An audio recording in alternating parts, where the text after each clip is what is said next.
Salut à tous, aujourd'hui je viens vous faire une vidéo sur mon organisation scolaire. Alors pour ma part, je rentre à l'école d'infirmière, j'ai fait ma formation d'aide-soignante que j'ai validée. Je pense que ma vidéo pourra servir à ceux qui rentrent en études supérieures ou peut-être aux lycéens aussi, je sais pas, c'est à vous de voir. L'organisation est propre à chacun, donc ça dépend de chaque personne. Comment ils s'organisent, je dis pas que j'ai la meilleure méthode. Donc ma vidéo elle sera en deux parties, donc ça sera la première partie, la prise de notes, comment je prends mes cours, tout ça. Et la deuxième c'est comment je révise, plus accentué sur les révisions. Donc voilà, donc pour commencer, la base c'est l'agenda, c'est ce qui va vous suivre tout au long de l'année. Alors je sais que souvent on néglige, des fois, surtout les études supérieures, on néglige l'agenda, mais pour moi ça reste quand même important pour pouvoir se gérer. Donc moi j'ai opté pour celui-ci, donc voilà, c'est exprès pour les étudiantes infirmières, mais il se présente comme ceci. Et je vous présente l'agenda, mais je vous présente également ceci, les post-it.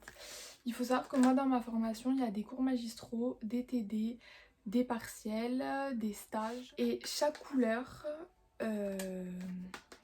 signifiera quelque chose. C'est-à-dire que pour moi le rose ça signifiera la date des partiels. Donc je viendrai coincer un petit post-it sur le côté. Le vert, les TD, donc les travaux dirigés. Le jaune, mes dates de stage. Donc moi j'ai les cours magistraux qui se déroulent dans un amphithéâtre ou dans une salle. J'ai décidé de les prendre à l'iPad Pro cette année. Donc vous pouvez prendre n'importe quel ordi, n'importe quel iPad, même si c'est pas un Apple, quoi que ce soit, vous pouvez prendre vraiment n'importe quelle marque. Ça on s'en fiche tant qu'on arrive à écrire dessus. Moi j'ai décidé cette année de prendre ça pour que ça aille beaucoup plus vite, sachant que j'écris lentement et j'aime bien que mes cours soient vraiment beaux, et si je commence à me presser à écrire sur un papier ça va pas le faire, ça va être trop brouillon. Donc comme vous pouvez le voir, cette application est pratique, elle a de nombreux dossiers, donc on peut ranger plusieurs compartiments qu'on classe donc par matière, et dans ces matières là on peut venir mettre le chapitre 1 pathologie digestive, le chapitre 2 pathologie X, tout ça.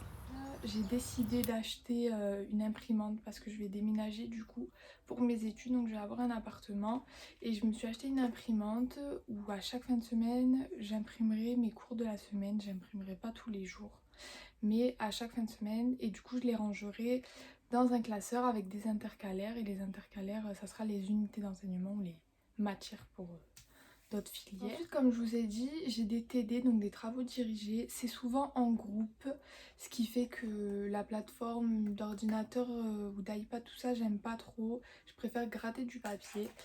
Donc j'ai décidé de prendre ceux-là, je les aime bien, celles-ci là. C'est des feuilles lignées, comme ceci, qui sont détachables et c'est vachement pratique je trouve. Et à chaque fois je les mettrai dans une pochette. Donc celle-ci elle vient de Leclerc si vous n'avez pas vu ma vidéo sur les fournitures scolaires. Donc j'ai décidé de faire ça sur papier parce que chacun peut noter son idée, tout ça. Et c'est beaucoup mieux, c'est plus visuel que sur ordi. Et après je les rangerai dans un petit classeur. Alors il faut savoir aussi que j'ai également les calculs de doses, et pour moi à la base qui suis pas du tout matheuse, même si j'ai réussi au lycée à me rattraper, il faut de l'entraînement, hein. Les maths c'est bien connu, il faut s'entraîner et s'exercer le plus possible pour réussir. Donc vu qu'il y a des calculs de doses, je me suis pris un cahier comme ça. Donc c'est le maths et calcul de doses, il y a des cours et des exercices corrigés. Ça a l'air pratique. La seule chose que je reproche à ce cahier, c'est que c'est vraiment pas coloré. Tout est noir et blanc quoi. Et pour accompagner ça, j'ai pris un cahier de brouillon exprès que je prendrai pour voir mes erreurs, les corriger, voir ce que j'ai acquis, non acquis, tout ça. Je me suis dit que ça allait être pratique. Moi, peut-être dans ma filière, j'aurais besoin de rendre des diaporamas ou de présenter des diaporamas.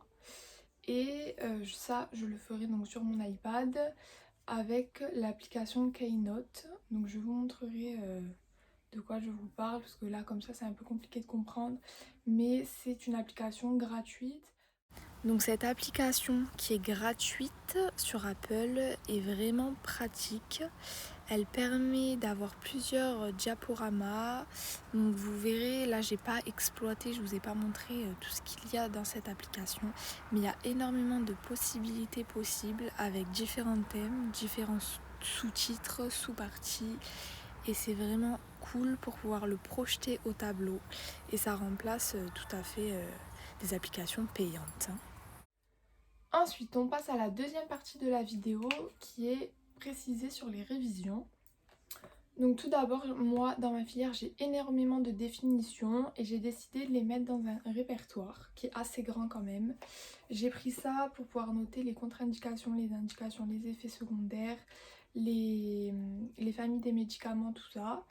Et en plus de ça, pour réellement les apprendre, parce que ça servira pas à les noter qu'une fois, c'est pas comme ça que je vais les apprendre, avec l'application GoodNotes que j'ai sur l'iPad, avec lequel je m'aide, c'est pour les flashcards. Donc c'est un principe, je sais pas si vous connaissez, mais normalement c'est assez connu. Vous pouvez le faire également sur papier, mais là ce qui est bien, comme je vais vous montrer sur la vidéo, c'est qu'on peut mettre si vous avez besoin de le revoir, si vous avez eu juste, si ça a été facile pour vous ou non. Donc c'est vachement pratique, je trouve, pour ça, et ça gaspille moins de papier. Alors là je vous montre une application qui est malheureusement payante. Alors j'espère qu'il y aura d'autres applications qui auront le même fonctionnement mais qui seront gratuites. J'essayerai de faire des recherches pour vous en parler. Mais c'est très pratique pour les flashcards. Donc ça permet vraiment de réviser les définitions ou les dates de n'importe quelle matière. C'est super. Ensuite, moi j'ai énormément de schémas à apprendre, le schéma du cœur, le schéma du corps humain intégralement. Et ce qui est important pour moi, c'est de le refaire, de le redessiner, donc sur feuille blanche carrément. J'essaye de redessiner ou j'essaye d'imprimer des schémas qui sont vierges et je viens après mettre de la couleur, les colorier, donner vie à ce que je fais avec des crayons et des feutres. Donc ça c'est, voilà, au moins ça m'entraîne, c'est plus visuel. Et après je viens ranger ces schémas là dans un porte-vue simple, basique, et je les ai sous la main. Et on peut les revoir parce qu'on le fait au crayon, on légende au crayon, on gomme, on refait ça. Chaque semaine, comme je vous ai dit, j'imprime, chaque fin de semaine j'imprime mes cours. Et ensuite je viens les ranger. Et j'ai décidé, j'espère que je vais m'y tenir, à chaque fin de journée de faire ma fiche de révision directement pour pas après le jour du partiel avoir une montagne affichée, parce que il y a énormément, surtout dans ma filière, je sais qu'il y a énormément de choses à savoir et c'est pas possible de s'y prendre au dernier moment. Du coup j'ai décidé de faire comme ça et de faire mes fiches de révision sur GoodNotes. Il y a pas mal de choses à faire, pas mal de calligraphie, il y a pas mal de couleurs, vous pouvez fluoter partout, vous pouvez faire des schémas, vous pouvez faire énormément de choses. La dernière astuce, on va dire, de révision, c'est que j'utilise les cartes mentales. Alors je sais que pour certains ça peut faire enfant, mais je vous jure que c'est l'une des meilleures choses à faire. En plus ça montre que vous avez compris parce qu'elle vous est appropriée, vous la faites vous-même. Alors si vous aimez pas la faire sur papier, moi des fois j'aime bien la faire sur papier avec des feutres, des crayons, des couleurs, des flèches, tout et n'importe quoi.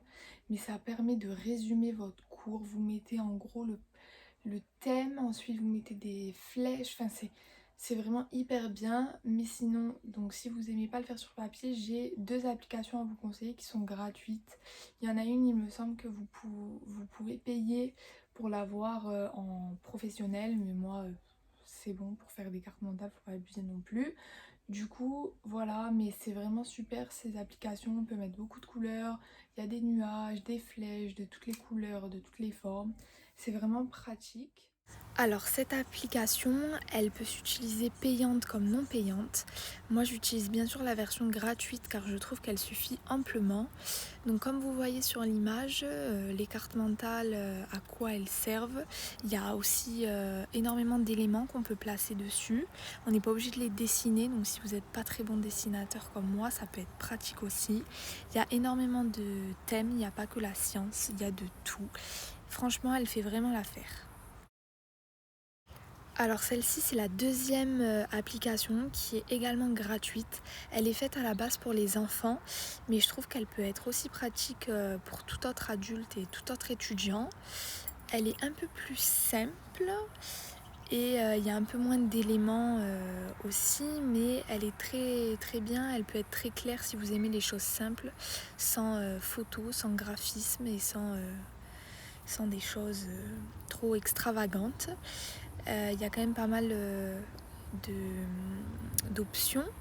On peut du coup utiliser le crayon, le pinceau, différentes couleurs. On peut rajouter quelques images, mais cela reste quand même limité. C'est que moi, mes cours que je dois rendre, tout ce qui est par exemple pour le mémoire, même si c'est en troisième année, j'ai décidé donc de les imprimer bien sûr et après de les plastifier pour que ce soit plus propre, qu'elles ne s'abîment pas. Mais vous pouvez également faire ça sur des cours très importants, des trucs que vous devez vous souvenir mais durant toute l'année, durant toute votre scolarité, voire vos X années d'études, et vous pouvez l'afficher sur votre bureau. Ensuite, le dernier conseil, c'est vraiment de mettre de la couleur, à part si vous n'aimez pas bien sûr, mais mettez de la couleur, fluotez, faites un code couleur, mettez des fluos de toutes les couleurs, des stylos, des feutres, n'importe quoi, donnez vie à vos cours. Je sais que ça prend du temps, mais après vous avez envie de lire, c'est beau. Donc voilà pour cette vidéo, j'espère qu'elle vous aura plu. Moi j'adore tourner ce genre de vidéos. Dites-moi si vous voulez d'autres vidéos de d'autres thèmes différents. Moi il faut savoir que je vais emménager dans mon nouvel appartement. Donc si vous voulez, je ne sais pas, tout ce que j'ai acheté pour mon nouvel appartement ou n'importe d'autres vidéos. Voilà, prenez soin de vous.